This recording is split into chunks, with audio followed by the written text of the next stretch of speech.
The price of wholesale gas continues to rise, and the impact on businesses, large and small, is becoming apparent. Industries which rely heavily on energy have told the government that factories could be weeks away from closing, and today the Business Secretary said talks to try and help were ongoing.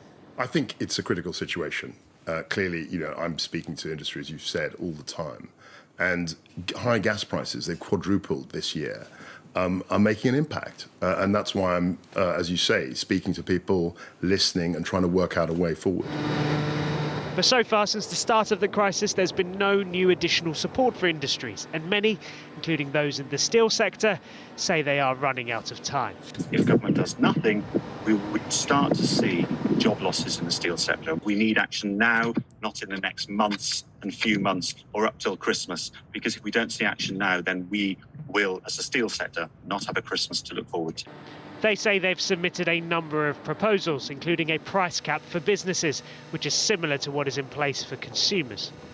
But this is also affecting small and medium-sized businesses as well, such as care homes, where energy usage is high because it's crucial to looking after residents. Charles, how are you? The radiator is just here. It is a significant cost, and here at the Arms Care Norfolk Lodge care home, they say it would be difficult to offset any large rise in bills. Whereas at home, you can turn the thermostat down by 1 degree, you can moderate and control your energy costs to some degree.